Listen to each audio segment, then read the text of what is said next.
All right. What are you doing? Wee.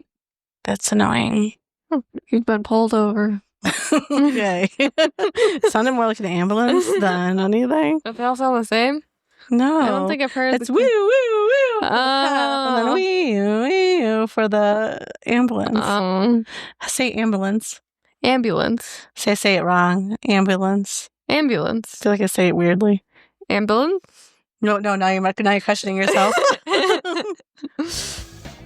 Welcome to the Raining Cats and Dogs podcast. I'm your host, Shannon. I'm Arianna. And we're here. We're live. We are here. Live in New York City. No, that's not what they say.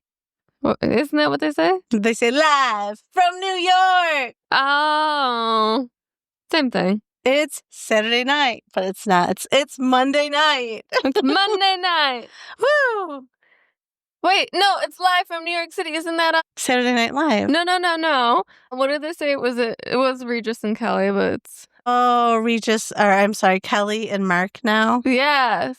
Do they say live from New York City? I swear, that's where it's from. They I don't think anyone says it. It's Saturday Night Live that says, we're live from New York. Really? Yes. I just remember them saying, it's Saturday night.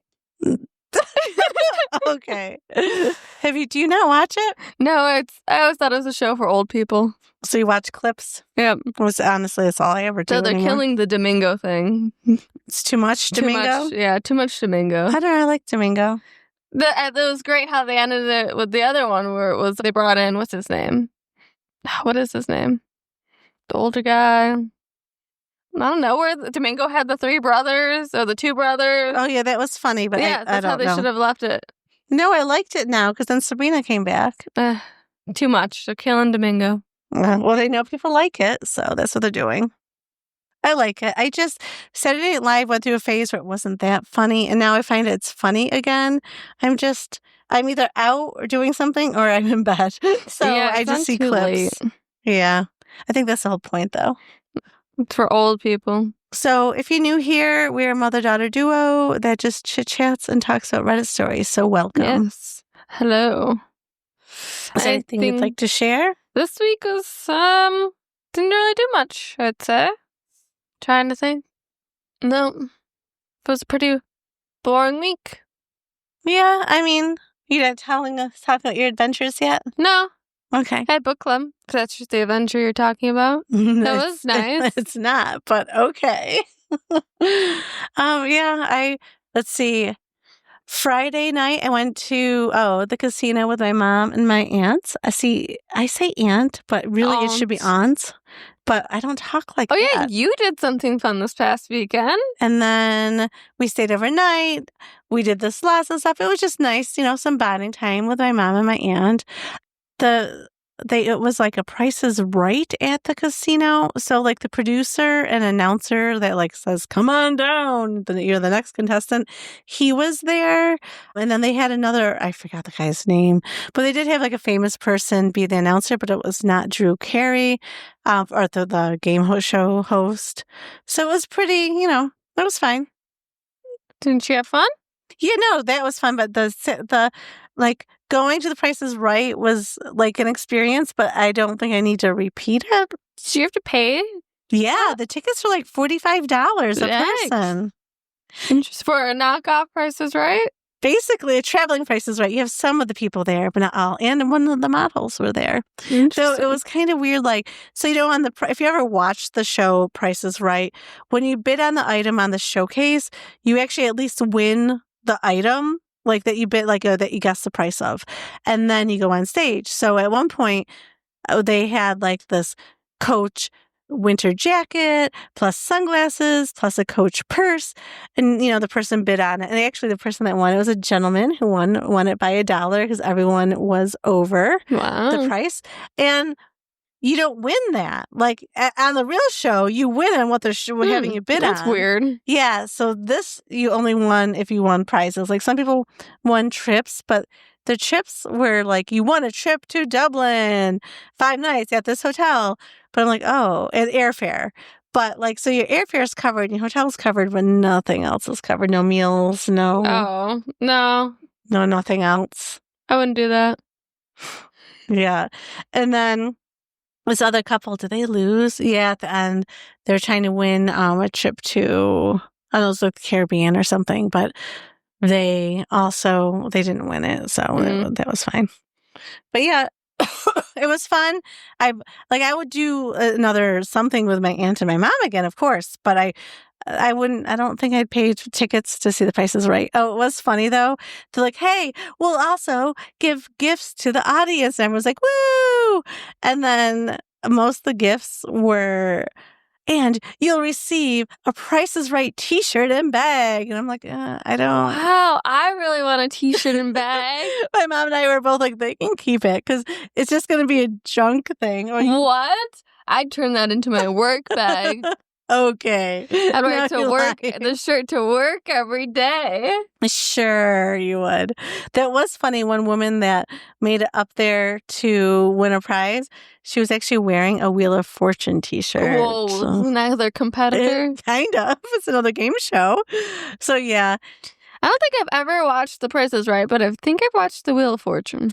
Price is Right you used to watch when you were little, like if you're homesick or something. It would just be on regular TV. It's on pretty late now during like the weekdays, right? Yeah, I think so. I don't know. Wheel of Fortune's on at night. Wait, so was this filmed? Will this be on TV? They were filming. They had a camera crew. So you may be on TV one day. No, it's not going to be. Well, I won't because I wasn't a contestant. I was just an audience member. They might have done a little audience shot. They were doing audience shots, but I was not. You could see it, like, because you could see the big screens, like who was on, who wasn't. Like, and they come out and warm up the audience, tell you to cheer. If you see something impressive, you're supposed to say, ooh, or ah. Yeah, so that type of thing. Gasp. So, what did I do Saturday? Oh, Saturday I went and watched a movie with Alyssa. We watched The Conjuring, the newest movie. And then we put on something, well, we were looking for something happy, but then we ended up putting on Hocus Pocus, which I realized I never cared for that when I was younger. And it's been years, so I think I actually want to watch it. But it is kind of dark, like they eat children for Disney. Did you ever watch it? No, I don't like old movies. Isn't it in black and white or something? Hocus Pocus? No, it's not in black and white. This is one of the silent films, right? Oh my God, yes. They had, piano. Anything filmed before 1990 is a silent black and white film to me. Yeah, okay. Was that filmed before 1990? Yes, I think. 1995. Anything after that? I'm not sure now. I think I was young when the first one came out, and then there's a second one that came out like later. Maybe it was early 90s. New one? A Hocus Pocus? I thought. Didn't they revamp one of those old I don't know. Halloween movies? Though I do like Practical Magic, which is older. I just watched that one. That one's cute. I like that one. It's cute. Yeah, it's kind of dark, so I don't know. So that was our happy movie we started watching, and then I came home because on the next morning I got up to go apple picking. Yes, how nice. Well, I had my book club. Yep. So the apple picking was really fun. It's a tradition I do with my friend.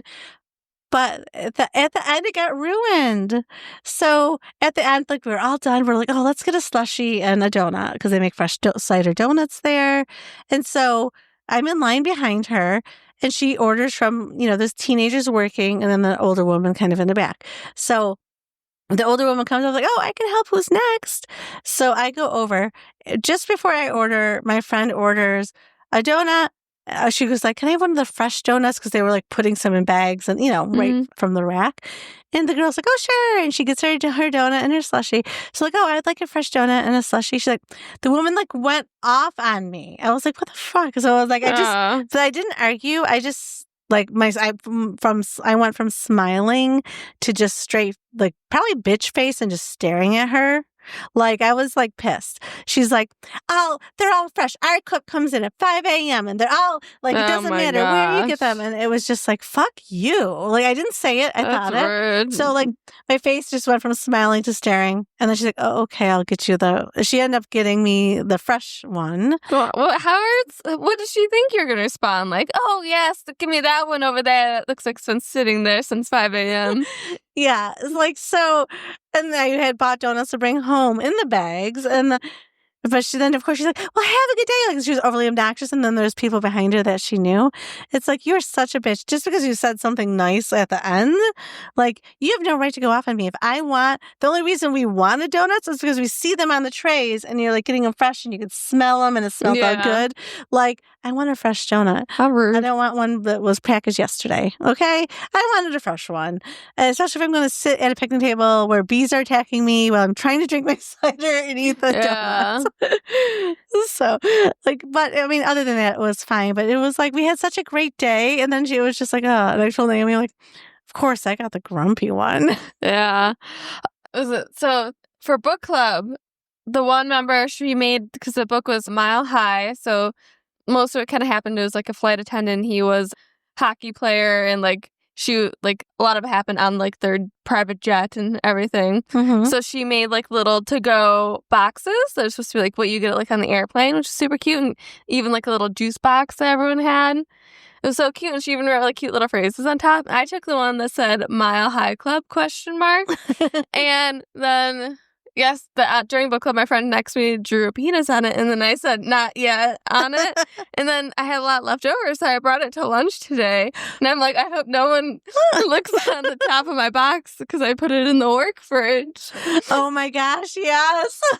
So I hope no one noticed that. And then the garbage is like sitting on top. Yeah. That's funny. Yeah, I got here. Book club was still going on when I came home. So yeah, it definitely, I never finished that book actually. The boxes looked really cute. Yeah, I'm still listening to it. You know what? I'm not crazy about their voices. The guy's voice I don't like. The main guy. I thought it was fine. Yeah, I don't know, something about it. It's like he's trying too hard. Like, I'm a macho man. I play hockey.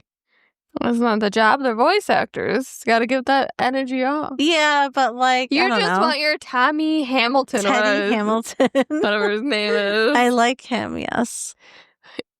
He doesn't look how he sounds. Yeah, that's okay. No one ever does. You just wanted the illusion. And then for some news, I have news today. So have you guys been watching Dancing with the Stars? I love it. No. It's great. I see clips on TikTok. Okay. So I don't even know where it's from. I screenshot it from Facebook. Studies suggest that working from home is linked with healthier eating, less stress, and lower blood pressure compared with office settings. So this was a topic at work the other day, and I honestly feel that the older generation, the boomers, right now they're the ones in control of most organizations and things. So they want it how it used to be with everyone at work physically, and that's why they're calling people in. And of course, they get the tax breaks for the buildings and whatnot. So that's why. But I think within the next 10 years, we're going to have that shift back. Because what the pandemic did show that people don't actually need to be in the office to be productive. I'm more productive sometimes at home. I'd say most of the time, just because I'm focused. People aren't interrupting. You're not having those conversations. And it is nice, like having those conversations. I think hybrid's like a perfect little mix where, if you have to go in 1 or 2 days a week, I think that would be perfect for me. Yeah. And then home the other days. Like I'm home 2 days a week, but if I have to go in, there are meetings I have to go in for, so then I do. I even feel though like it's my remote hybrid day. would be smart. So that way you could actually have less like desks and everything. And then you'd coordinate it. So people have their days there and you share a desk. You just desk share. Yeah. And that would be fine. I think we're heading that way. I just think it'll be some time. It'll be time. Was it Finland? Someone proposed 4-day work weeks and 6-hour days. I definitely would be more productive. Honestly, let's be real. We're probably the most productive only for 6 hours. Yeah. I mean, think about it. It takes me a little bit in the morning to, get up and get going. I'm sipping my coffee, getting my computer. And then towards the end of the day, you're like, so what time is it? Can I go home yet? Yeah. Like unless you're really busy, that's pretty much how it is. Like today was not. Like it was like, oh, it's 5. I have so much to do. Because I was at 2 conferences within the past 2 weeks. Plus I took a couple days off. So it's been crazy. But yeah, I think 4-day work week is the way to go. There needs to be some work-life balance. I also think in the United States, the only first world nation that doesn't have paid maternity, paternity leave. I think that we need to go in that direction too. I think people should be able to stay home 6 months with a child full Yeah. pay. I mean, I get like one parent at a time, so whichever parent would like to stay home, and they don't have to if you don't want to, but it should be an option to have full pay. Yes, I for agree. 6 months.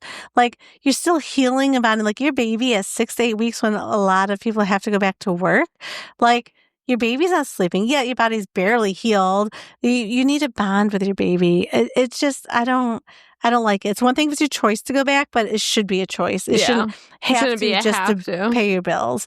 And then daycare is so expensive. I mean, I get it. Like, your child's the most important, I would say thing, but like person in the world, like in your world, right? And so, of course, daycare is expensive, but yet, I mean, a lot of people can't afford a good daycare. Yeah. It's crazy. So some things need to shift. I think in the next 10, 15 years, there will be a bigger shift, working remote, maybe, credits for more, like tax credits or something for childcare. Like, there just needs to be more options. Anyway, I will get off my soapbox.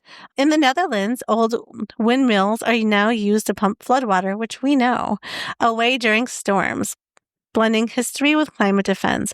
So in the Netherlands, what do you remember the differences of the wheels? Like, one's for like there's flooding. The windmill and there's the watermill. Yes. The windmill is the one where they don't go all the way to the ground, isn't it? The watermills, they're the larger wheels. Yes. So yeah, there's differences. We kind of learned it when we were in the Netherlands. It was really cool. So there's still some traditional windmills, but there's also some for the floodwaters. Because they're below sea level, but I do not remember. I don't remember exactly. But it's kind of crazy to think about if they didn't keep pumping out water. They'd be flooded. Yeah, but they also can't pump out too much. You have to have like a nice balance. Sometimes they got a lot back in. Yeah, they have to let it in because it also affects it's the soil. Yep. It'll start to drop, and you don't want that either. No. Crazy. So it is crazy when you think about it. Like, yeah. Why would you choose to like settle on swamplands? Basically what it is. To make the island, make it bigger because it's an island, right? Nope, it's not. It's a peninsula. Yeah. Well, never mind. Who settled there? It was like, yes, I will just use my bucket and dump out some water and make a plot of land here. Yeah, I don't know. But yeah, I did really love the Netherlands. Well, I like the country part of Netherlands. So Amsterdam's fine. I mean, it was kind of cool. Like, the city's set up really cool, and there's a lot of houseboats in the canal and stuff, so that's cool. But I'm just not a city girl. No, me either. Yeah, I love the country. Like, all the native birds there. There's like flocks of swans. I've never seen like flocks of swans. I've never seen flocks of swans. I've seen one or two places, but never like so many. No, definitely not. I definitely think like when you travel, I feel like it broadens like your worldview. I don't know. I always feel changed when I go to another country, except for Canada. I don't feel different when I go to Canada. Except I'm always impressed by their highways. Like, how do you know which lane to pick? There's 6 here, and then they're all splitting off in different directions at one point. I don't know where it should be. Yeah, I know. I still have to pay. Like, they keep emailing me. I owe the Canada $50 for going to Toronto and back. I don't know why I owe that much. Why is it? Yeah, that seems like a lot. It really does.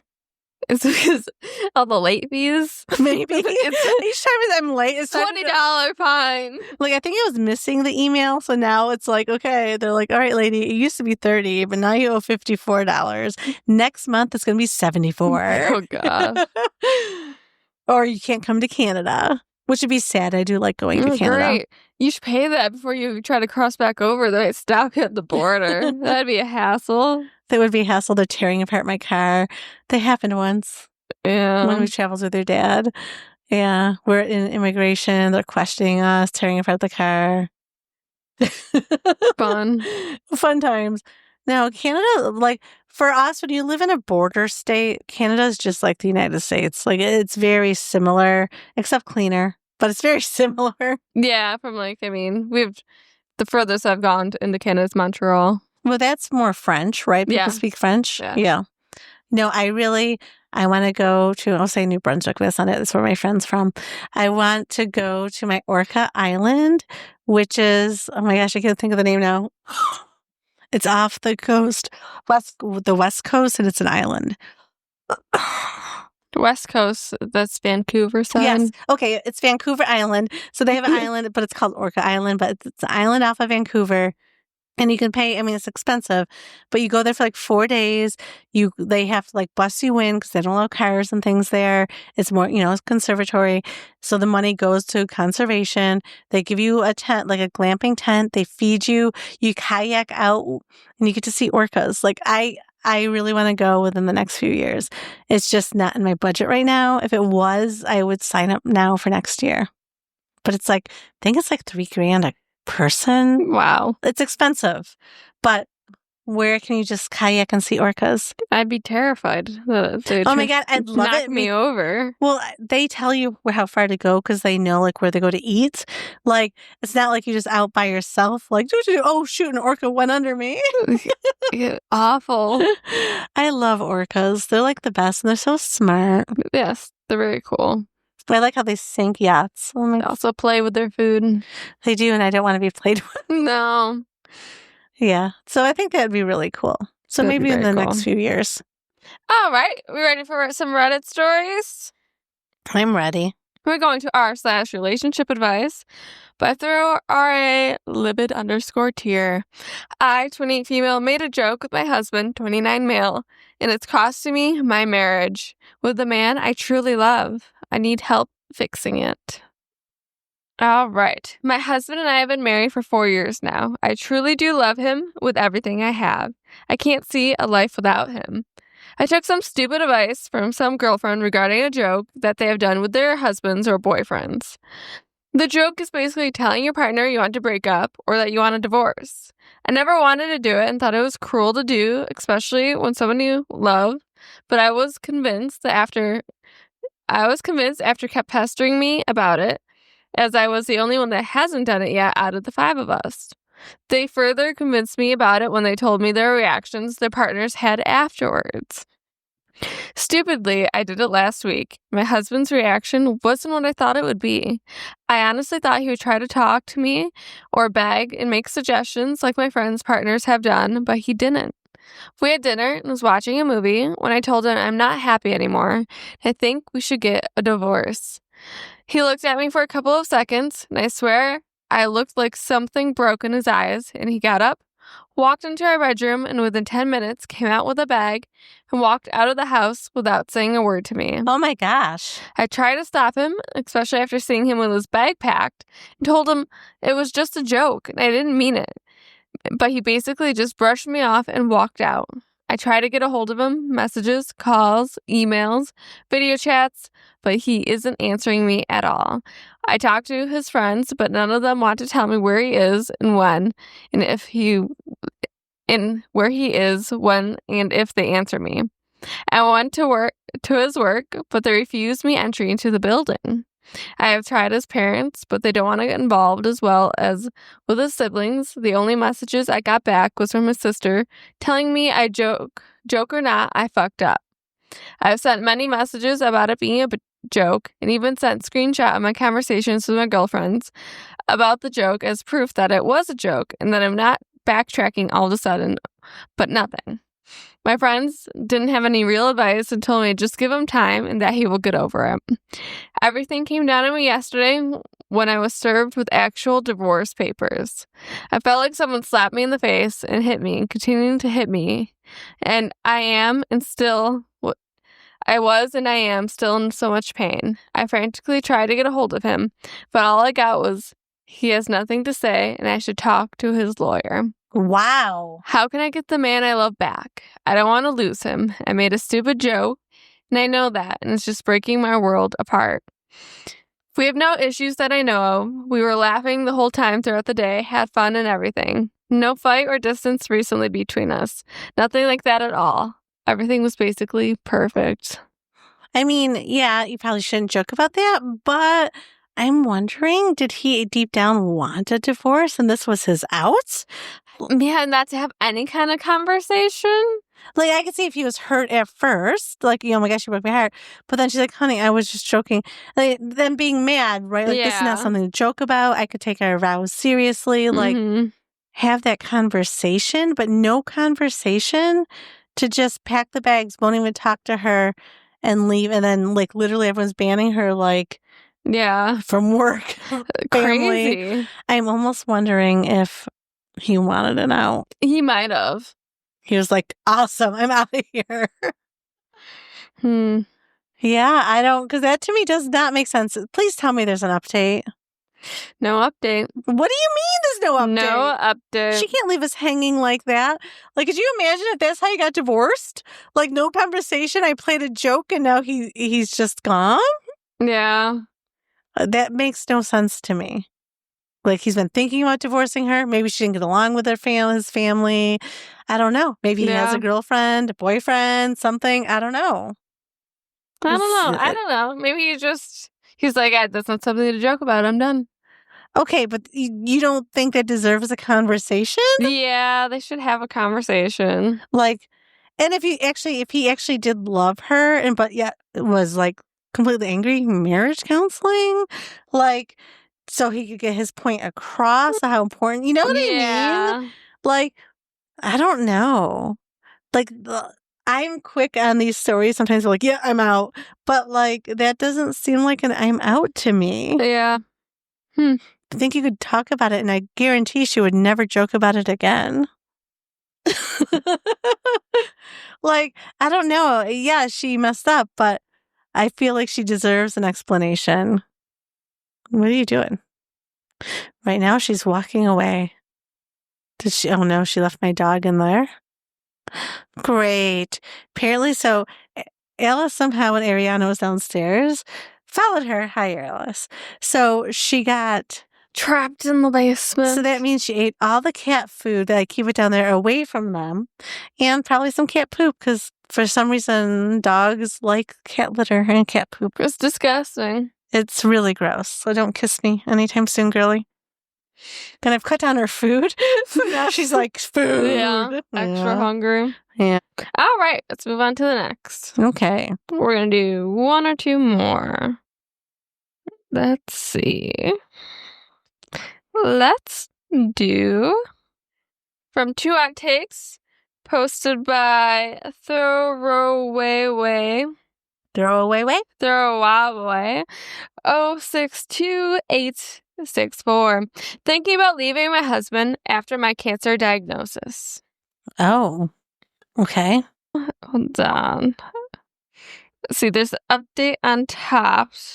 So I think it's gotta find where the original post is. Well, 1 second. So there is an update. You now know that. Well, yay. I love updates. Let's go to the first one. All right. Posted yesterday about this and realized I left out a lot of context. I was emotional and had a few beers, so my thoughts were jumbled. Backstory.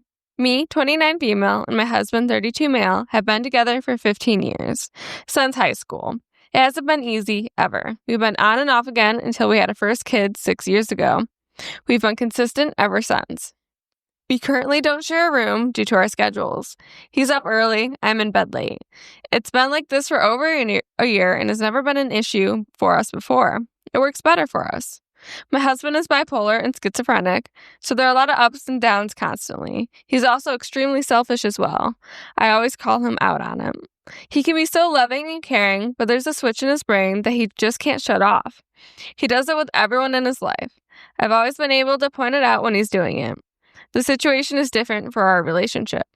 Current situation. Well, 3 weeks ago, I got the news that I have cervical cancer for sure and have to do testing to see if I have uterine and ovarian cancer as well.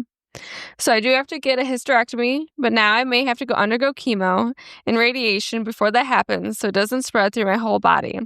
I felt bad knowing that he's wanting more kids, and honestly, I don't want any more due to the way the world currently is, and it's different knowing that I can't do that for him at all now. He was the first and only person I told. He was supportive 100%. We had been fighting a lot before I found this out too. My doctor called me to tell me what blood work I needed to do, and he was there. I put him on speaker and had her explain the process from here on out, so he gets the gist of what's happening. One night, first weekend after we got the news, we had been drinking, because I probably won't be able to do once all this starts. And he wanted to talk about all of it and try to comfort me. I asked him if we could not talk about it while intoxicated, that I wasn't up to being emotional at that time. I just wanted to enjoy each other and our night. He didn't take too kindly to that response. He felt that I was pushing him away and didn't want to be emotional with him specifically. Not the case. Anyway, we got over it after about a day and moved on. Everything was okay and seemed normal.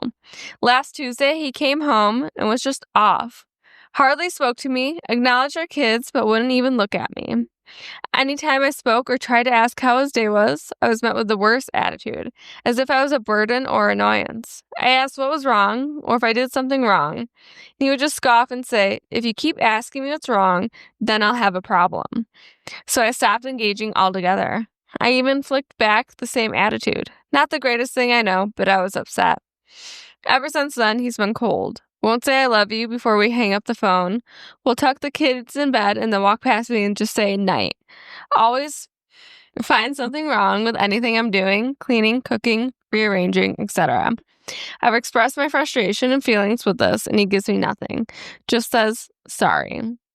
I will add that this isn't the first time he's let me down in an earth-shattering event in my life. I won't go into detail because it would give away who I am and who I'm speaking about on here.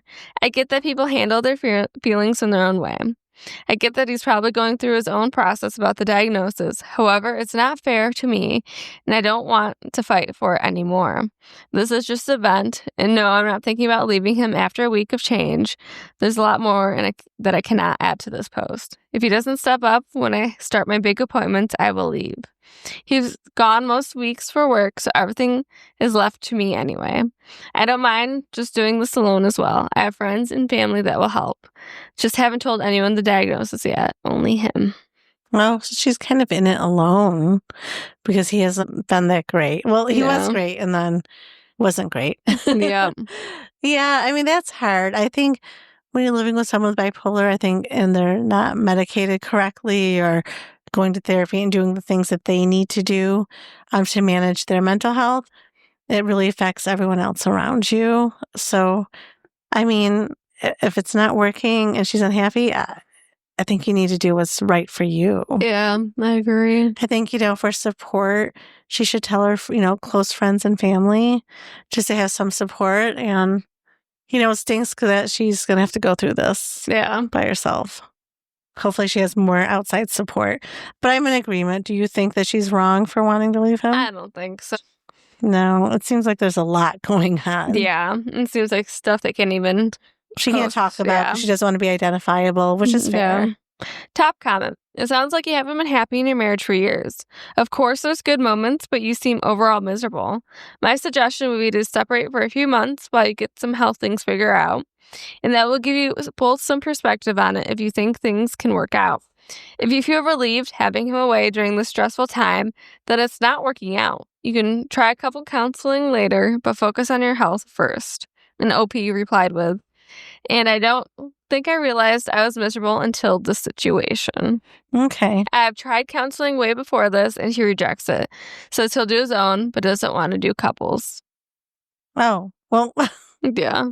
I mean, it's great that he do his own, but if you want to help your marriage, you probably need some counseling too. Yeah. I don't understand his reasoning there. Would you like to hear the update? Yes, I'd love to hear the update. Just found out that my husband has a date this weekend. What? A friend of a friend called me to let me know about it. So yeah, guess my instincts were right. Trying to plan my next move. I have zero money to do anything, but I'm going to try everything I can do to leave this situation. I'm not even sad. I just knew it. I just want him to have the balls to admit what he's done. I'm silently making my way out the best I can. Wow. Okay. Yep. That's terrible. So I wonder when he started getting accusatory, like, oh, you're trying to shut me out. He wanted that reason of why it's okay to have an affair. Yeah. Because you shut me out. That's why. It's your fault. Yeah.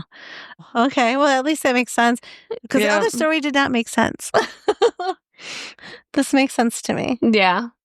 Yeah. Go ahead and get out. And he's already on his way out as well. He's just doing it dishonestly. And that's why he won't do couples counseling. Because he's already moved on. Yeah. So that makes sense. Good comment here. Tell people, your friends and family, it's time. Have a big support net. You deserve strong people uplifting you in this situation, not a moody prick. I'm sorry your life... hold on. I'm sorry you need your strength and energy to fight for your life.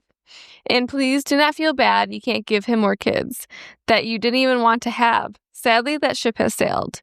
You have to keep positive. He isn't good for you like this. He needs to shit or get off the pot. Stay and be a strength for your family. Or go. He's either a help or a hindrance, which OP replied, literally in tears reading this comment. I did talk to my brother just a few minutes ago. I don't have many people I can count on right now. My mom has a borderline stroke when one of us kids says something wrong or when one of her grandkids scrapes their knee.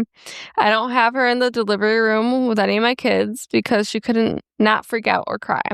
I'm not an emotional person at all. I don't feel my emotions the same way others do, so it is hard to figure out who I can go with info like this. Yeah. Well, hopefully she has some support, a good friend. I feel bad for her. I know. It's sad. That's a lot to go through alone. And then a divorce on top of that. Yeah. That'd be a lot. So, yeah, I hope she finds some support somewhere. Same here. Poor OP. Yeah. You know, it's funny. I was just thinking, Anthony used to think that we were calling everyone Opie. Opie, yeah. All right. Do we have one more?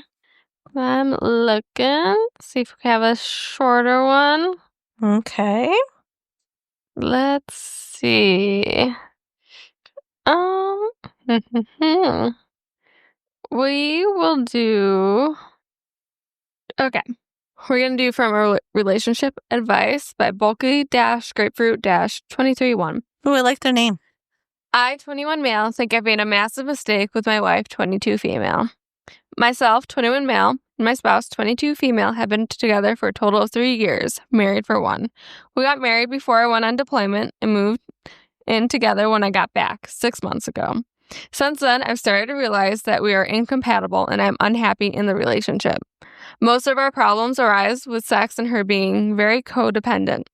With sex, she views it as something that we must do every day or it'll ruin her night and mine in the process. Oh.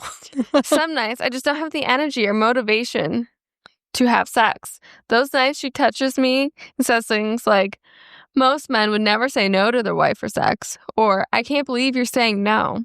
I've told her to stop making comments like that, but she doesn't seem to care. Here recently, sex has started to feel like a chore and something I don't enjoy anymore. It has gotten to the point where I'll just zone out during it. With her codependency, I'm someone who wants to go out with my friends and enjoy hobbies, basketball, watching football, a couple times a week. Every time I mention that I'm going to do something like that, it's a 50-50 chance that it'll cause an argument. I also enjoy playing the game a couple of hours every other day just to unwind and de-stress with my friends, and this is a 100% chance of an argument. She doesn't seem to want me to do anything unless it's with her, and God forbid I go shit without inviting her to sit on the bed. She just wants to do everything together, and I'm just not that kind of person. The third issue being that she is very nervous and anxious around other people, to the point where she won't even call the doctors or anything of that nature. So this ends up with me handling all of the adult responsibilities, and I'm just mentally exhausted from all of this.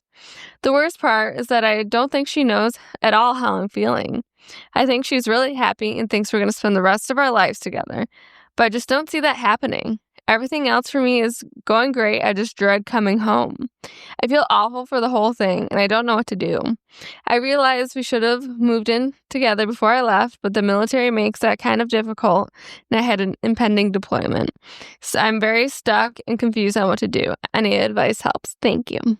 Oh, my. Oh, yeah. This is why I always say you should live together if we can before you get married.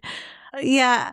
I think they truly didn't know each other and they didn't know what each other's expectations were for a relationship, for what it was like, what they wanted. I feel like if he loves her, this can all be solved with some communication. Start with communication.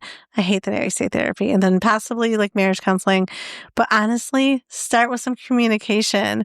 Sit her down and have a conversation. The sex conversation might be difficult though. She's really offended. But like, you don't need to have sex every night. And sex should be consensual on both sides, and either side can say no. Yeah. So I don't understand, like why. Maybe because he was gone and he was deployed, so she feels like they need to make up for lost time. Maybe. And maybe she had it built in her head, oh, when he comes back, we'll do everything together. Maybe. I don't know. And if he's pooping, honestly, I don't need to sit and talk to you. No. But definitely can have your alone time there. And, yeah, go play basketball with your friends. It's one thing if you have kids and you want some help and be like, look, you're gone all day working, you need to be engaged. But, like, honestly, everyone needs their alone time. Or at least she doesn't, but I'm sure he does. Yeah. Yes. Top comment. You married a kid with serious social anxiety and low self-esteem, and she uses sex as a way to make sure you're 100% hers. You guys are both kids, honestly. A tale as old as time. Okay. Another comment. Guess why she doesn't know how you're feeling? She's not a mind reader. Talk to her. If you can't talk to the woman, why did you get married? I don't think she sounds happy if she's built her entire life around being with you all the time and being so robotic about love that you have to have sex every day, or it's somehow a tragedy. She sounds incredibly anxious, with strange ideas of how to make a relationship work. Is she actually coercing you to have sex? Do you tell her you're tired and you don't want to? Kindly, is she okay? Has she seen any doctors for her mental health issues? I say this as a woman who grew up being socially conditioned to build my entire life around my male partner. That is what most girls were and are taught. The most important thing is keeping everyone happy. But for real, women need help and need to try to make themselves happy in life. I think she thinks if you check all these boxes, time together, sex every single day, no complaining or serious conversations, that you guys have a happy marriage and life. But you guys don't. You need to talk about it and figure out if this can be fixed or if you need to separate. That's a good comment. I mean, obviously, communication, like we both were saying, they need to talk to each other. Just need to talk to each other. Yeah. And I think he, at this point, he's getting to the point of being fed up where you don't want him exploding on her and saying all the wrong things. Yeah, I really think a good conversation needs to be had, possibly therapy afterwards. But yeah, I think she also might have just built it all up in her head, like, oh, this is how it's going to be. That's not the reality. Yeah. No. I would feel smothered. Yeah, that's a lot. It is a lot. Couples therapy. This is an episode where everyone needs therapy. Yes. Well, the first one, I guess maybe the husband, because he just left without a conversation. Yeah. Well, she needs therapy. For here, yes. Obviously, she needs therapy. I was thinking about the first story. Yeah. In the first story, she could use some therapy. Not to be peer pressured by friends. Yeah. I'm still like, that's the story that's bothering me tonight. I keep thinking about like no conversation. I just feel like that he was ready to go. No. Yeah, no. There were good stories. I think the theme is everybody needs a little bit of therapy. Yep. We're all just, what does the Mad Hatter say? We're all mad here. We're all mad here. Yeah. I would agree. Just like you're mad here too. I'm never mad. Mm-hmm. Well then, we're ending the podcast now. I know. You never have time anymore. We'll need to make time. We'll record double on like a weekend. So that way it's only twice a month of commitment. I'll see guys on the pod. She's not that committed anymore. Because she knows she had a boyfriend and things that she wants to do. Well, it's life. It's life. Instead, we're going to start recording our work days and posting. Oh my gosh. Well, I can't, but you work for the private sector. You can. I'm going to start recording our conversations we have over the phone. Our phone conversations and our car conversations when we're in the car together, I find like we're funny. I think we are. I think we don't capture the funny sometimes in here. I know. Look. And we definitely can't capture our arguments because I've had to cut them out because we just sound so cringy. Oh, it sounds so bad. So bad when we argue. And I realize we just keep repeating like what we're saying, which is not communicating properly. I am communicating what I'm saying. But if I say the same thing and you say the same thing, we're truly not hearing or understanding each other. No. We're just saying our side or our point. Let's go to family therapy. Okay. Well, we are. Let's drag Anthony in there, too. I'm sure he'd love it. All right. On that note, guys, I hope you all have an amazing week. Thank you so much for joining us. Like, follow, subscribe. Wherever you can find a podcast, look for the Raining Cats and Dogs podcast. R_cats and dogs_pod on Reddit. And check us out on Instagram. All right. Have a great week and be kind. Happy New Year.